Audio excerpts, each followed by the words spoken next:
throughout almost the rest of the class today. So, so we start with something like this. We have 21.7 grams of sugar with a known molecular weight, and we're going to make a 500 milliliter of solutions using that particular thing. What is the concentration of the final solution? Whoops. 73. Yep.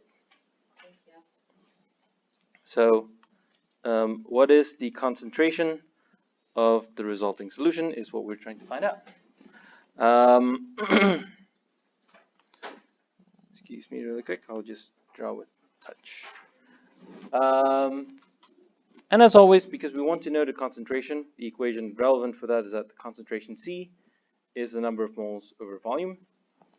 For now, we have the volume is going to be 500 milliliter. The question is, what is the number of moles? Right? And we do know the mass of the substance as well as the molecular weight. So all we have to do is just combine them together using the equation that the number of moles is equals to the mass divided by the molecular weight. So we have a mass of 21.7 grams and a molecular weight of 342.3 grams per mole. If we do that, we get, 21.7 divided by 342.39. So we get I should write a bit smaller there, 0.06338 mole. Right. So that's kind of where we are right now. We figure out the number of moles is 0.6338. And all we have to do is just put it back into the equation for the concentration. So that doesn't answer your question? No, it does. It just means that I was asking something not relevant. Because it didn't matter the volume of, it didn't matter the volume of the water, it just mattered the volume of the resulting solution. Yeah, that's pretty much, so 0.06338 mole, let me just finish this out, divided by 500 milliliters, but remember when we're looking for molarity, we want to make sure that the unit is in terms of liter, so this is going to be 0.500 liter. So milli is 1/1,000. And that's what we do in the end. And we get a concentration of 1.27 mole per liter, or most of the time we're going to write this down as 1.27 molar.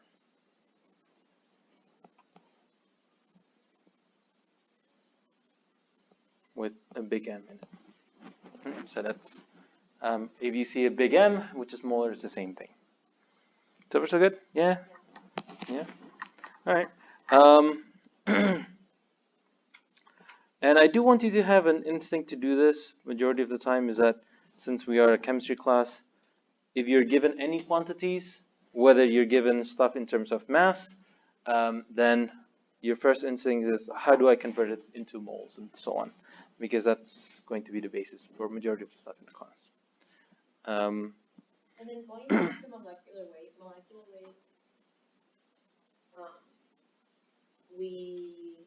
we can calculate that based off the atomic mass? Based on the atomic mass, yes. I forgot what the formula for sugar is. I think it's like C11H20. H22. Yeah, 22 and O11. So you add carbon is 12, and we have 12 of them. Hydrogen is 1, and we have 22. And oxygen is 16 about, and we have 11 of them. And it should comes out to about 342-ish on top of my head, because that's what we had before. So yeah, that's kind of one of the main things that we'll see is that I will give you guys a quantity in terms of grams, something like that. So I'm going to give you a quantity in terms of grams and a volume and try to figure out what the concentration, or reverse the process to from the concentration to try to figure out the number of moles and so on. We'll get to that a bit more. I am going to skip a bunch of stuff on my review list. I'm not going to ask them, so any clarifications in this particular portion first, though? Concentration, molarity stuff. Yeah. From what I've seen before, these are okay. We'll see a bit more. We'll see it a bit more. So I think we can skip for now. But again, the unit that we're going to use most of the time is molarity for the rest of the semester, because we're going to look at the acid-base titrations and equilibriums and so on. So I do want to skip around and actually skip a lot. Oh, actually, why don't we do this first? Why don't we do example number 2, because it's a bit more relevant. So we have an unbalanced chemical reaction. What's the name of this compound? Sodium. Cool. Okay, good. Oh, you're So, asking. yeah. So sodium carbonate plus aluminum chloride turns into aluminum carbonate and sodium chloride. So as always, we're always going to try to balance the chemical reaction first. And the question is that we have this particular chemical reaction. What volume of 1.2 molar of sodium carbonate is needed to react with 5 liters of 0.3 molar aluminum chloride?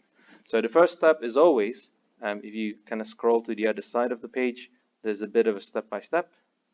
And the one that you want to remember for is that try to balance the reaction always and convert all the quantities that you have into moles to try to figure out the equivalency or the amount of stuff that we need for a chemical reaction. So those are the 2 steps first. Just don't assume the reaction that you're given is balanced, because it's a common thing that people miss. Just assume that it's not balanced. So let's see, how do I balance this chemical reaction? This is not exactly balanced. So if I put 1 here, over there, this is 3/2, and I have 3/2 aluminum, so I put the 3/2 here too.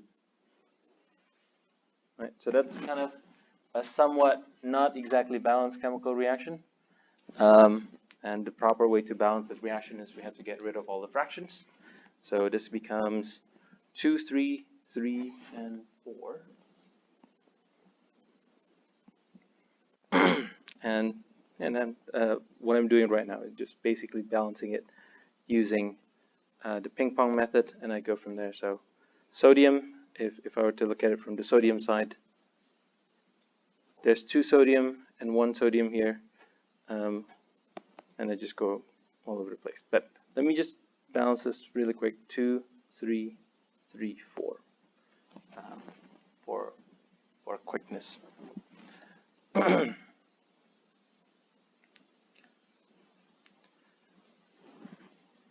So suppose that we've already balanced the reaction. The second step that I want you to do is try to convert all of the quantities that you're given in terms of moles. So we have this, we have the volume, and we have the concentration. So do we need to divide, multiply, subtract to get the number of moles? How do I get the number of moles of aluminum chloride?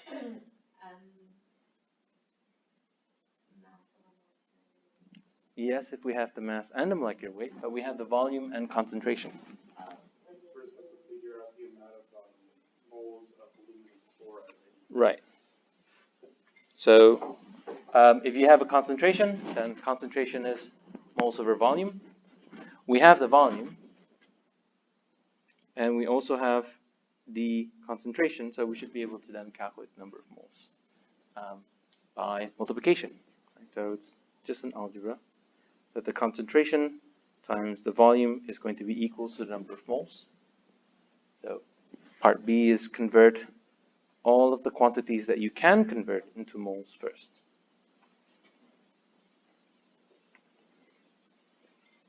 I choose this particular example just because the number is easy. So we have a concentration of 0.3 molar, and we multiply it by 5 liter. So this comes out to 1.5 mole. And again, the molar here is just equals to moles per liter. That's why it cancels out to a unit of mole. So we know that there is 1.5 moles of aluminum chloride. And it's asking, the question that we're trying to solve is what volume, and we have a concentration with it. So it's the same process. Forget about the volume for now. Just convert the number of moles of ammonium. Sorry. Yeah. What's up? Is that actually balanced? Because 3 aluminum and 3. 3 over 2 times 2. I don't know if it checks out. I'm a little bit slow today, but No, it's not checking. It's not checking up. One of them is supposed to be a 6. I think this one's supposed to be. I got 6, 4, 2, 12. Okay, that's 6, 6, 4, 2, 12. Yeah. Then remove the common factor, which is 2. So 3, 2, 3, 2, 1, 6. Okay. Sorry about that. 3, 2, 1, 6. 3, 2, 1, 6. Does it look right? I think it looks better now. 3 aluminum, 2 aluminum. Yep. Okay. That looks much better. Thank you. Yeah. Any question in terms of how to find the number of moles of aluminum chloride? For now. Yeah. No. Right. So it's the same thing. Now that we know the number of moles of aluminum chloride, then the next thing that we can do is try to find out the number of moles of whatever it is that we're trying to find out, which in this case, sodium carbonate. And we will need to use the balanced chemical reaction, which is these two information. And use a different color now. So the number of moles of sodium carbonate, oops.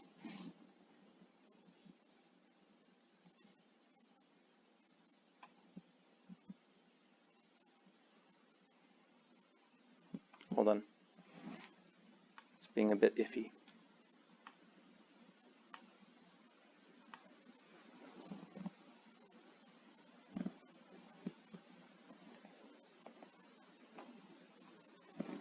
Uh-oh.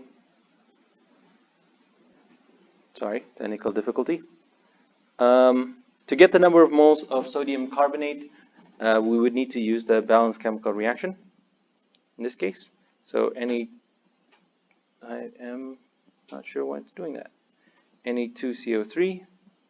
And the way we need to find out is we use in the beginning the number of moles of the aluminum carbonate that we have. So we have 1.5 moles of AlCl3, and we have to multiply it by the balance, the stoichiometry from the balanced chemical reaction. We want to know the number of moles of sodium carbonate, so we put 3 sodium carbonate, and we get 3 from this number here, our balanced reaction, and we have to divide it by the balanced reaction of the aluminum chloride.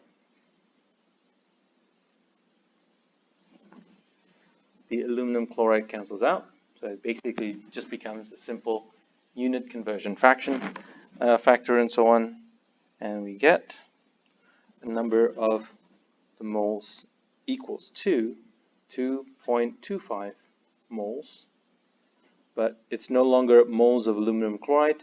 This would be the number of moles of sodium nitrate.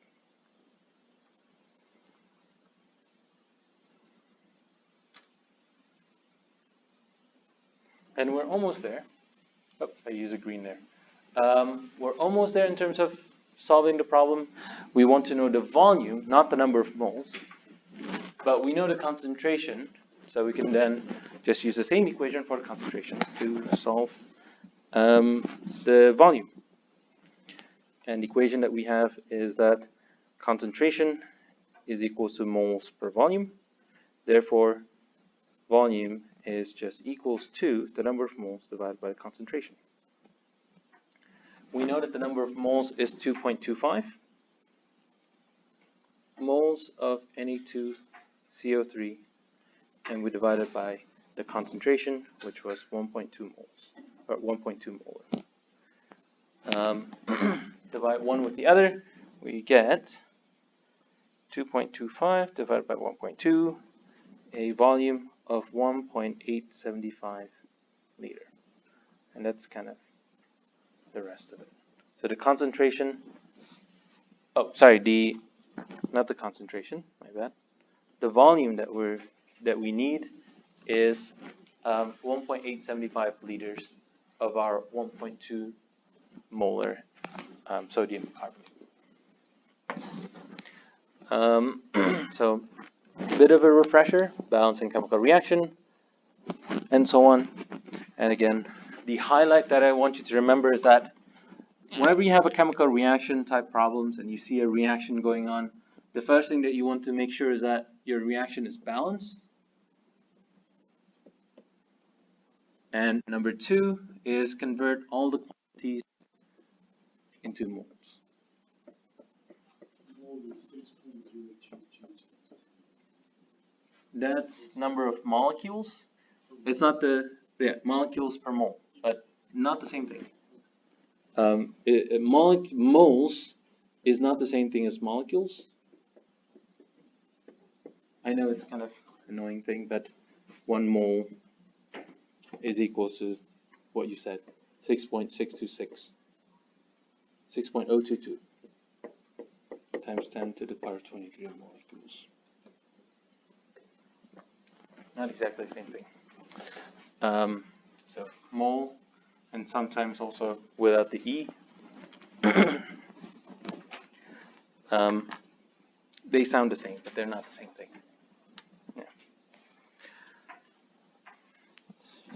Yeah.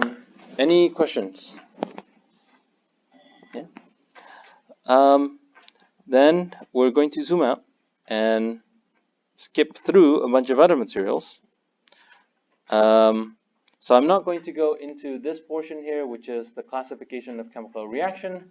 I'm putting it in there because at some point you would need to know that if you take a bunch of other tests, like which one is soluble, which one is insoluble, and so on. But I'm going to skip that entirely, and instead going to the topic that I want to go to, which is equilibrium. And before we go to equilibrium, we kind of have to go into a tiny bit of thermodynamic, which what you'll see in greater detail. So we're at page 82. The thermodynamic portion that you'll see will be covered a lot more in 14b. And the fundamental that I want you to know is this equation, that delta G is equal to negative delta H minus T delta S. So that's going to be one of our important equations.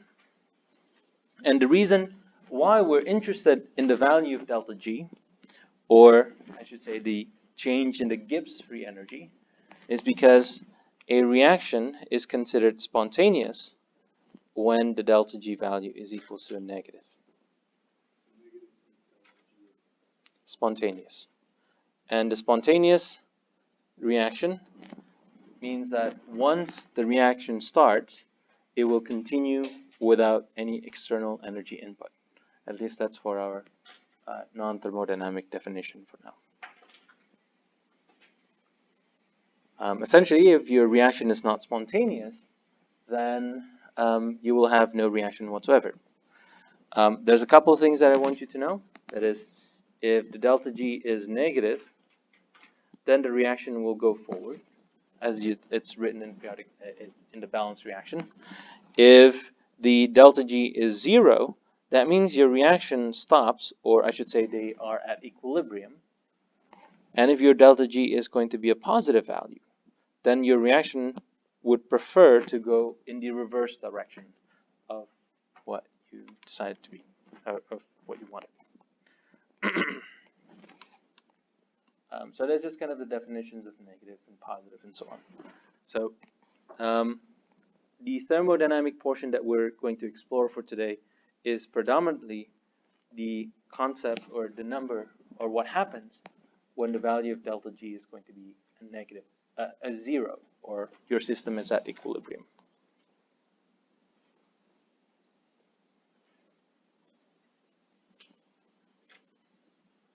That's what we're going to explore today. And for the rest of the semester. I'm not going to go into the thermodynamic portion because we'll see it a bit more. So I do want to look at what the components are that makes up this delta G. And we have two things, delta H and delta S. Delta H is the change in enthalpy. And the best way to think about it is that whether the solution is releasing heat or absorbing heat from the surrounding nature. So the preferred state is that you want to have, in order for delta G to be negative, the preferred value for the enthalpy change is negative, or also called exothermic. That means the reaction is releasing heat to the surrounding. So for example, you burn a gasoline, it releases heat to the surrounding air. So it's one of the preferred state for a spontaneous process to happen. And the second one is that delta S should be positive, or you have an increase in disorder. So for example, if you have a solid, it has less order or have less disorder compared to a liquid, and a gas would have the most disorder out of them all. And the more disorder that your process produces in the end, that's going to be preferred as well. So again, for the concept of gasoline burning, you have initially a liquid state and you convert everything into a gaseous state, so it's going to be a preferred process as well for spontaneity. So you want to make sure that the reaction releases heat, and you also want to make sure that the most of the product in the end is going to give you a lot more disorder. So just kind of some examples on the written there as well. So the best way to go for some of these calculations is just do some number. So we're going to look at the process of ice turning into water. We know that the delta H of this particular process is 6,000 joules per mole. And the value is positive because we have to put energy into, we have to put heat into melting ice, into water. And we also have a delta S that is positive here, because when you turn ice into water, you're turning something from solid to a liquid, so the liquid has a bit more disorder. So if you remember from the equation, there's a temperature dependent there, delta H minus T delta S. So we're just going to look at what happens at two different temperatures, at 300 degree Kelvin, which is about 25 or 27 degrees Celsius. It's a bit on the hotter side. So we should expect that ice turning into water should be spontaneous at the temperature. And all we have to do is just look at some of the numbers. So we have delta G is equals to delta H minus temperature times delta S. Our delta H is going to be 6,004 joules per mole. And the temperature is 300 Kelvin. And the change in entropy is a positive 22 joules per mole Kelvin. If we do the rest of the math, it's just 6,004. You'll realize that the unit is the same, joules per mole, times 660. 6,600. The unit is joules per mole. And when we subtract both together, both numbers, we get a negative 596 joules per mole. Okay. And as you'd expect, the value is negative, so that means this particular process, that is ice melting at room temperature, is going to be a spontaneous process. But we can also do the process in reverse, and we can do a lower temperature. In this case, if we were to simply change the temperature into a much colder one, negative 20 degrees Celsius for 263 Kelvin, then some of our numbers here is going to change. So the 6004 remains the same, but when you multiply 263 times 22, we get 5784, 86. And in the end, we have 218 joules per mole in terms of our delta G. So now we can see that at lower temperature, this particular process is no longer spontaneous because the value is a positive. So ice will not turn into water at negative 20 degrees Celsius. And of course, we have one last process that isn't actually written over there. What we mentioned as the melting point is that of water is at 0 degrees Celsius is the melting point of water, or it's the same thing as 273 Kelvin. And if you try to put in the same value here, you'll get a delta G value that's pretty close to 0. It should be exactly 0, but we're doing some simplification because in fact the delta H and delta S is also temperature dependent. So it's going to be pretty close to 0. In any case, when the delta G reaches 0, which is at 0 degrees Celsius, you'll find that the system is going to be at equilibrium. So if you try to do the calculation at 0 degrees Celsius, then we define our system to be at equilibrium. I'm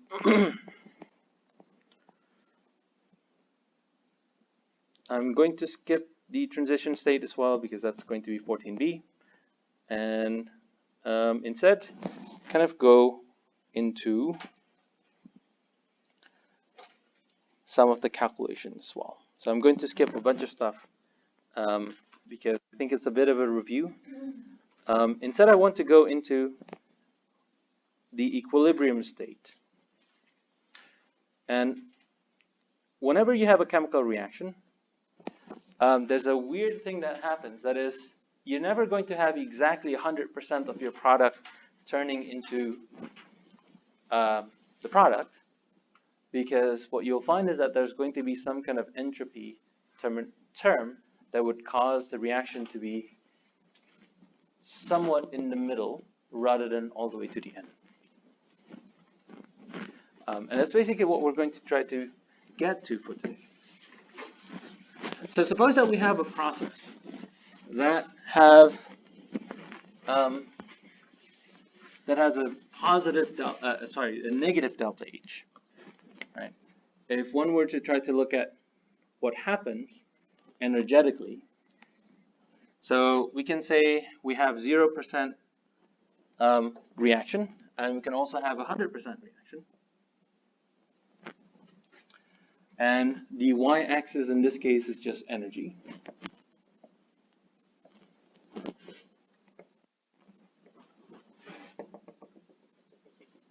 And the dash line here that I'm writing down is our 0 mark. So suppose that we have a chemical reaction that the value of our delta H is going to be a negative value. So we have a process, a very simple process, A turns into B. Right? And our delta H is negative, and the more stuff reacted, the more negative that you get, because you can see that the unit is in terms of joules per mole. If you only have 0% of the product, the reactant reacting, then you have none because you multiply it by 0%. And if you get to 100%, then you can see that the value increases. In fact, the value would increase linearly as the percentage goes up. So what you find is that if you look at the value of delta H on its own, it just becomes a negative slope going down. So that's our value of delta H. So far so good? Yeah? Conceptual wise? if you have 0% reacted, then you have 0 delta H. And if you have more, then the amount of heat that is released is going to be more. Again, if you're burning gasoline, if you burn 0% of your gasoline stock, you will not produce any heat. Whereas if you get burns a lot more, then more heat is being produced in the end. So that's kind of more or less that first portion of the graph. But that's not all the term for delta G. We also have a negative temperature times delta S.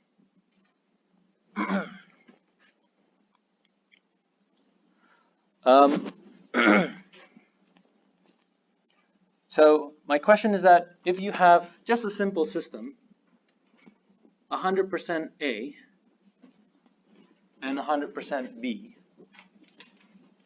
where would the system chooses, at what point would your system have the most disorder?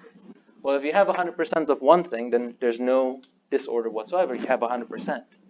And what you'll find is that the most randomness that would occur would be when you have about 50-50. So just think of it as you have a marble, a bag of marble. They're all the same color versus a red one and a blue one. And if you just have the same color, then there's no randomness whatsoever. They're just 100% of the same thing.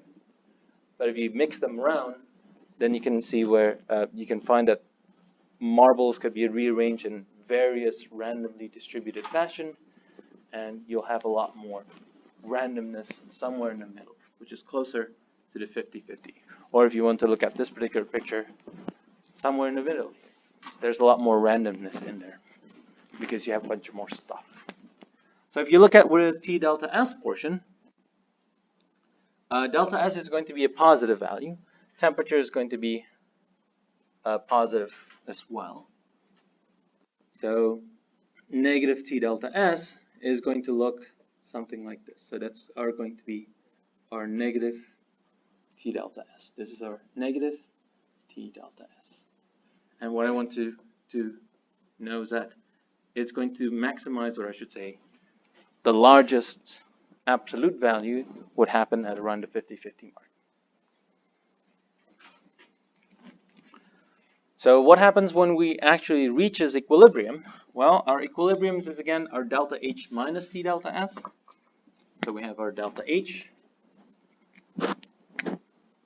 minus T delta S. So we have to add all of these numbers together to get our delta G. So what's the graph would look? How would the graph look like in this case? Well, we're just adding these two things together. So initially we have 0 and 0, so it remains the same as they were before. Here we get bigger. It's going to be bigger. It's just going to be the sum of the two, and it's going to get bigger, bigger, bigger. And it's going to maximize somewhere on here or even somewhere there. But then notice this one's starting to go up. So it's going to increase, but it's not going to increase that much. And at some point, the addition for the T delta S gets smaller and smaller and smaller. So we'll get somewhere right there. Okay. So if you add these two values together, you get a curve that would go more or less like that. So in this point here at the end, at 100%, the contributions of delta H is going to be some large number, but our disordered terminology is just going to give us a 0, so it's going to make this bow-looking stuff. And what we'll find is that our equilibrium is when the change in our delta G is 0, which is going to be right on the bottom of the curve. That's our equilibrium.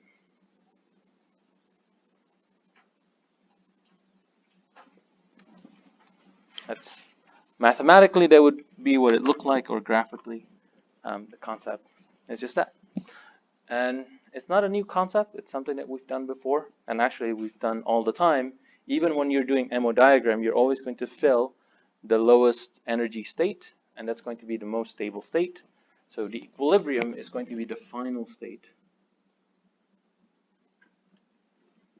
of the reaction, which is the lowest possible state. And essentially, your reaction stops at equilibrium. That's what I'm trying to get to. Your equilibrium is not going to be at either end, rather it's going to be somewhere in the middle. So far so good? Yeah. And of course we have a reaction that's much more closer to one side of the reaction versus another. So for example, if our relative intensity of our delta H is so much greater compared to our T delta S, so let's just say our curve looks like that, then our equilibrium, if you add it up together, is going to be much closer to the end of 100%, right? So this is going to be close to 100%, but not quite. And what we're going to try to figure out is essentially where that line is going to end.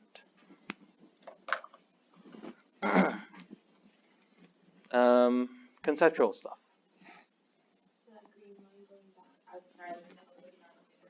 Oh. Right, so if this is our negative T delta S, this is our delta H. If our delta H is very, very, very negative, what you'll find is that the equilibrium line, or this point here, what it curves back up. Right. No, the green one is the delta G line. Oh.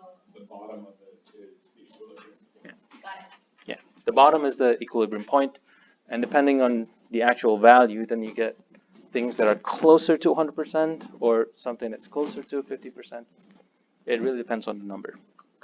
But the concept remains the same. It never actually reaches 100%. And if you're kind of already looking at it, then it looks something like this. And if you remember from your old math stuff, it looks like a quadratic equation, right?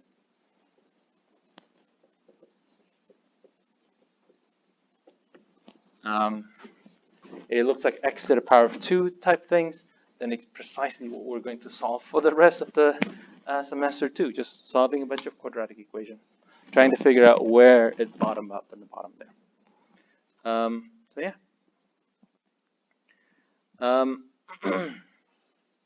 So that's just kind of majority of the conceptual stuff. What I do want to get to is how to write down this particular concept called the equilibrium constant. It so happened, which you'll see later on in 14b, there's a way to find out this portion here. We know that this portion here occurs when our equilibrium at equilibrium, and it so happened we can find that this particular slot by using the equation that the equilibrium constant, or whatever this point is going to be equal to the exponential of the negative delta G of our particular reaction divided by RT. But that's not going to be too important for now.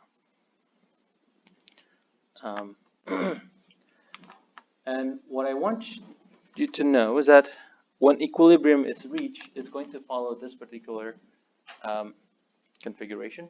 That for some arbitrary chemical reaction, where A, the small subscript here, are the stoichiometry, then equilibrium expression can be written as the activity, which is this A, of the product divided by the reactant to the power of their respective stoichiometry.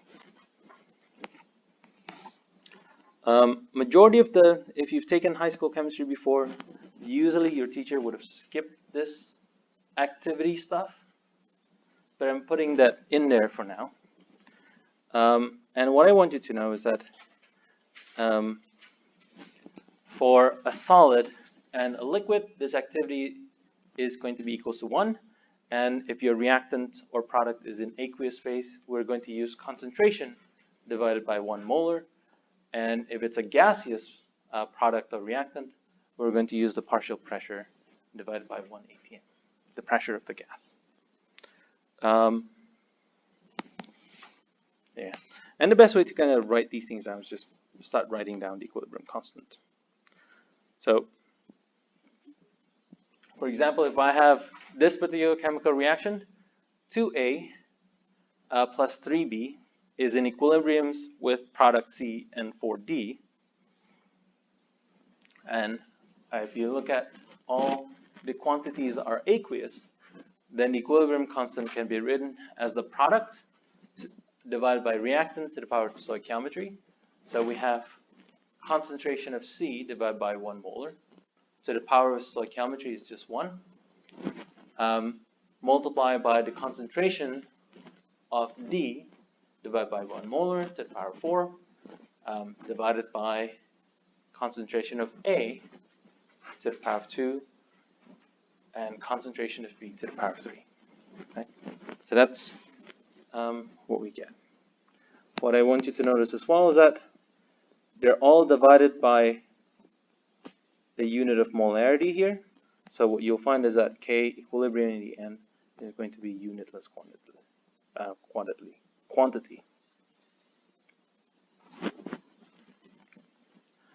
Because we divide everything by molarity. So it really doesn't matter where you're given in terms of your concentration is given in mass percentage, in molality, and so on. Just convert it to molarity, and in the end, your equilibrium constant should be unitless. And we can have also combinations of gaseous, solid, aqueous, and liquid, but the process remains the same. Product divided by reactant. C and D is my product. C is aqueous, so I use concentration to the power of 3. D is a liquid phase, and that's to the power of, so the value is just 1 to the power of 2. For A, which is a gaseous reactant, we're using partial pressure, and the last one, B, is a solid, so we put a value of 1.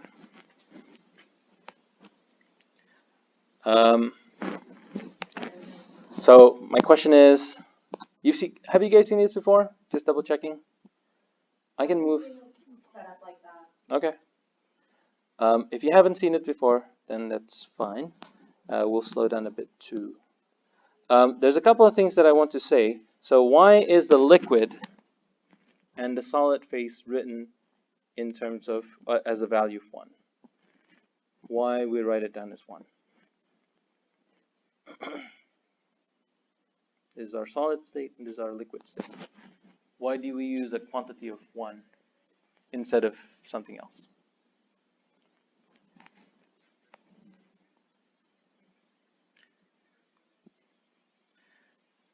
The answer has a lot to do with surface area. The more surface area that you have, that means your reaction is going to happen much faster. So what happens is that if your product is liquid or solid, usually they're going to separate out of the solution. So that means the accessible surface area is going to be much less. So let's kind of go back and take an example process. So suppose that we have reactions of A and B. They're both in aqueous, and their final product is going to be C, and it's going to be a solid state. If you look at it in the aqueous solution, then because A and B are both aqueous, we have a bunch of particles inside our solution, and essentially they have a lot more surface area accessible for a chemical reaction to happen compared to the solid, where the surface area available to them is so much less compared to the surface area available inside the liquid phase. So essentially the rate of reaction that's contributed by the solid, or if we have a liquid product, say we have a undissolved liquid on the surface, is so much less than stuff that are completely dissolved. So their contribution to how fast the reaction happens is pretty much 0, because it's so much less. And because the reaction happens so much slower in both when they're phase separated from the rest of the reactants, we just don't care about it. We just put a quantity of 1. And it really doesn't matter. And of course, it actually does matter. So Once your particle size gets to the micron size or even nano size particle, then that's when you have to change some of your calculations, making sure that the fact that they're so tiny now, these solid particles are tiny, their equilibriums start to make a lot of difference. Because even though they're tiny, they actually have like a lot of accessible surface area. And at which point they basically behave like an aqueous product. You just have to make sure that you take into account how much accessible surface. It might be 1,000 times less than the actual concentration. The effective concentration is much less and so on. But it makes a lot of difference once your particle gets really, really small. Okay. So this is kind of a bit of a sidetrack why the liquid and solid stuff gets a value of 1, mostly because their accessible surface area is negligible compared to the aqueous or gaseous product. So we don't care about them. There's actually one factor too that I'm going to skip that. You'll see it in 14b. What I do want you to be able to do for now is writing down a bunch of form for equilibrium constant. So if you can go to the next page of it, I want you to write down how to write down the equilibrium expression for the equilibrium constant for reaction number 1, reaction number 2, 3, and so on. And then we'll just do one or a couple more example with some numbers associated with it. Right, so we'll do this for now, and I'll write down the numbers on the board as well. Or actually, no, I can leave it on the screen.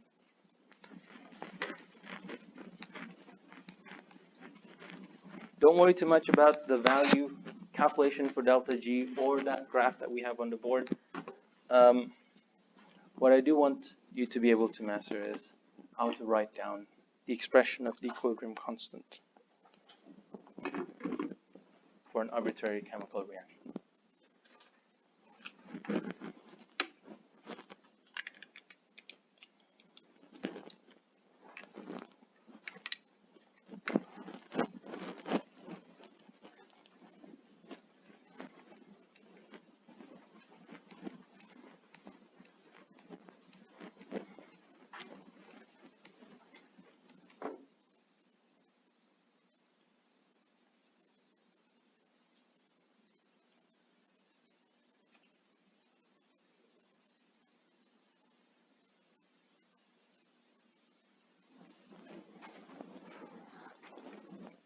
Product to the power of stoichiometry divided by reactant to the power of stoichiometry. And because we have gaseous stuff now, we're going to use pressure divided by 1 atm as our concentration of interest.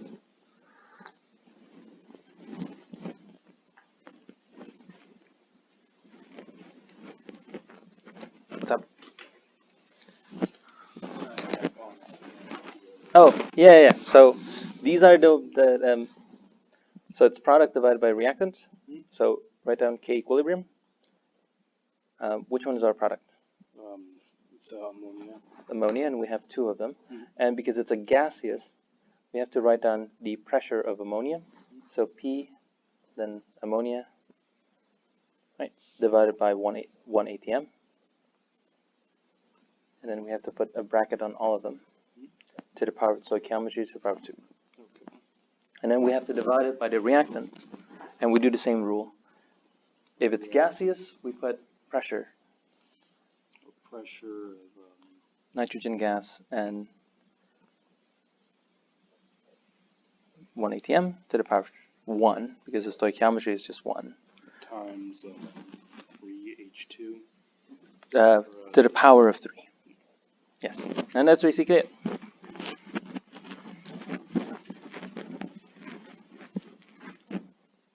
You see that real quick? Oh, close. to the power of their stoichiometry. So we have a gaseous product and reactants. So when we have a gas, we're going to use a pressure. So the top and bottom is correct. So we have the pressure of this one, the product? Yeah, so we put the pressure of NH3 divided by 1 atm, which is our unit, to the power of what? Stoichiometry. 2. Yeah. So can you finish off the one on the bottom? Can I peek really quick? Yeah. Close. This is right. But our reactants are both in gaseous, so we're not going to use a concentration. Instead, we're going to use the pressure of H2 and H2 and nitrogen gas. Oh, they're all gas. Yep. Yep. Cool. And we'll move on from there. So I think we got some of the same thing now. So I'm going to look at the product, and I have, this is my product, and it's a gaseous. I'm going to write down the pressure of ammonia divided by 1 atm. I'm writing everything and dividing it by 1 atm mostly because if your unit is not an atm, you have to convert it to atm. And that's our product, so we have to write down our reactant on the bottom. And they're both gaseous, so it's going to be the pressure of nitrogen gas divided by 1 atm to the power of 1, because the stoichiometry is 1, and then the pressure of H2 divided by 1 atm to the power of 3, because the stoichiometry is 3. Yeah? So can you do the one on the next one, please? How do you write this one down? And if you got number 2, then just kind of move on to number 3, and so on.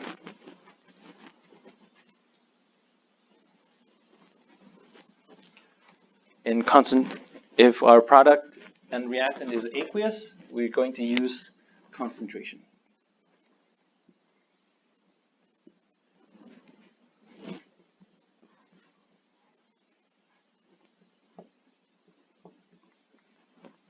Pressure. Gaseous, use pressure divided by 1 atm. And solid, liquid, use the value form.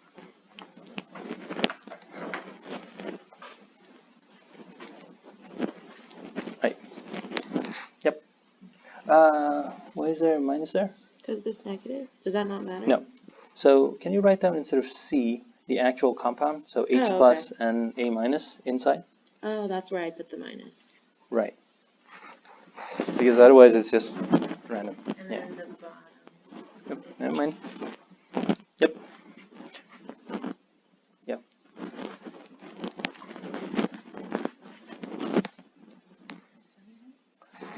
Close. You would use concentration. So I would write it down as concentration of H plus divided by 1 molar.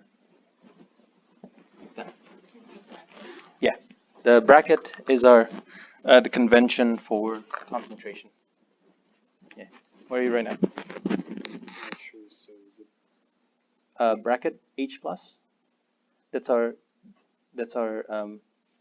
convention to denote concentration and molarity, and then multiply by the next product, so A minus, yeah, divided by 1 molar, divided by so HA over 1 molar. Yeah. Yep. So that's the expression for the equilibrium constant. And let me just double check a couple. Yep. It's not a plus, it's a multiply. Right, so this is also the same thing. It's a multiply, not a plus. Yep. Yeah. Both of them? Good? Yeah. Yep. So I'm seeing some things are forming, and can see that this one and this one is very similar, but one of them is H2O and it's a liquid phase. So you put a value of 1 on that one. Concentration of H plus divided by 1 molar times concentration of A minus divided by 1 molar divided by the concentration of HA divided by 1 molar. So that's for number 2.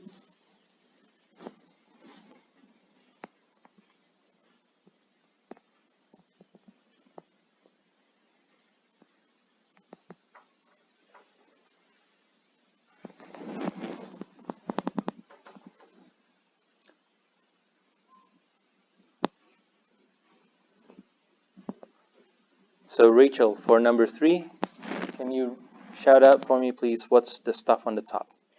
Concentration of HA divided by 1 molar.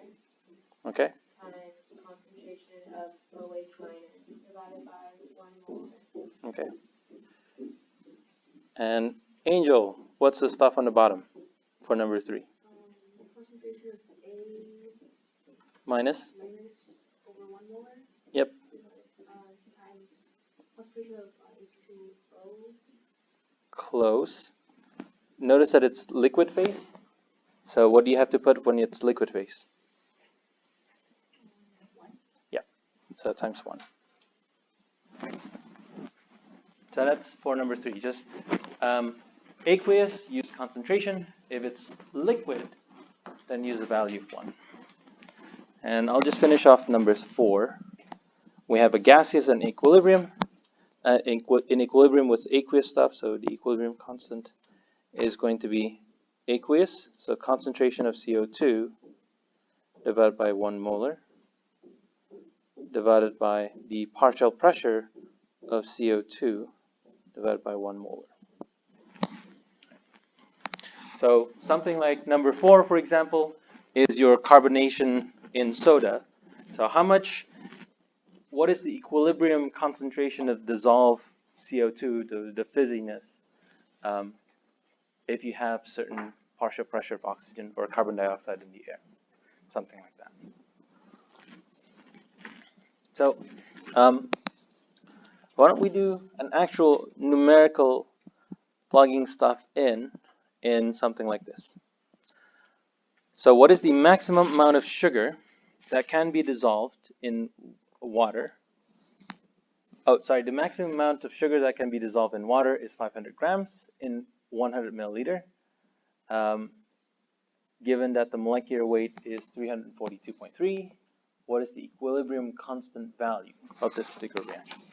So first of all, what do we have to write down for our expression? Right, so we have concentration equals moles over volume. Anthony, what do you have to write down for the expression for the equilibrium constant? We'll just get majority of our equation first. It's a liquid, right? Sorry? It's aqueous, right? Aqueous is aqueous, yeah. So that means it's dissolved in water. It's going to be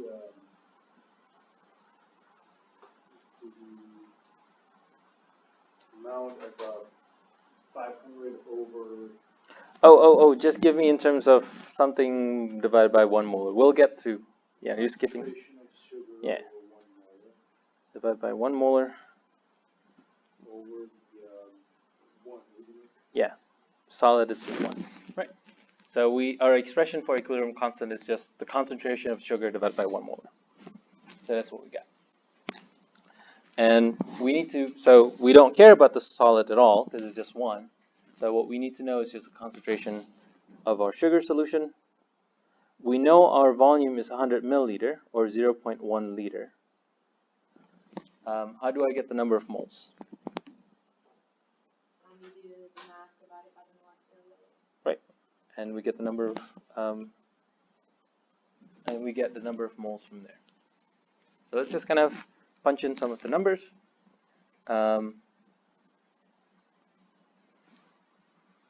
So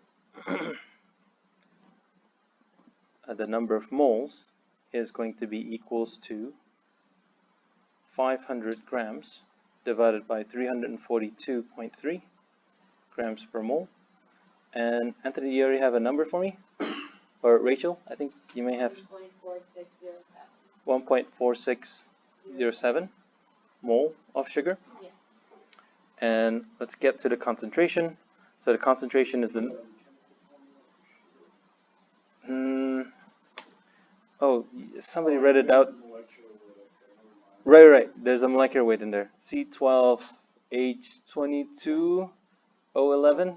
Yeah, I think you read it out for me earlier. So yeah, it comes up to 342. And then to get the concentration, we already know the number of moles is 1.4607 mole divided by the volume, which is 0.1 liter. So this comes out to 14.607 molar. That's our concentration. Yeah, just multiply it by 10. And if I scroll back down to my previous page, the equilibrium constant is the concentration of the sugar divided by 1 molar. So I'm going to substitute that value in there. That we have a concentration of 14.607 molar divided by 1 molar. So the unit cancels out.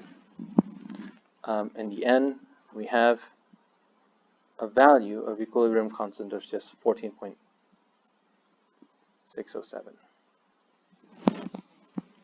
So this is the value of our equilibrium constant.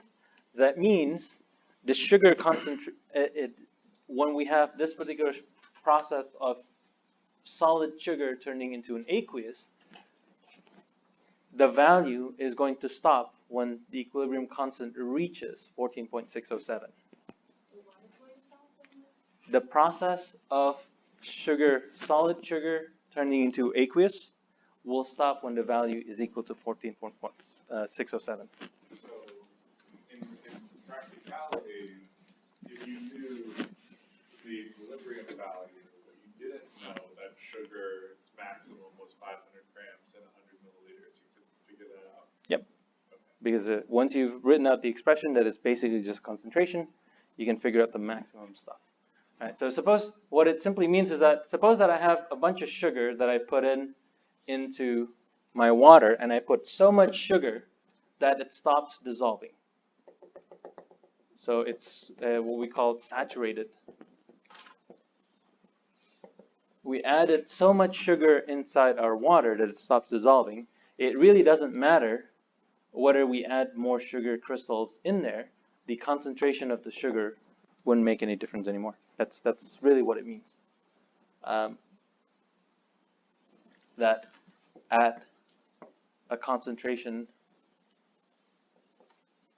of 14.607 molar, we're at this solid, and our aqueous sugar solution is at equilibrium.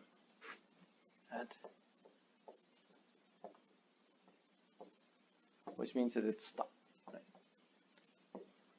Right? The process of dissolving overall will stop at this concentration.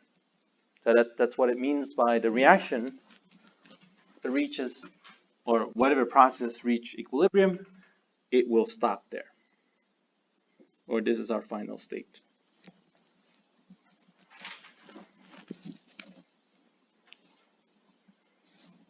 Is that a better explanations of what it means when we reach equilibrium? Basically stops.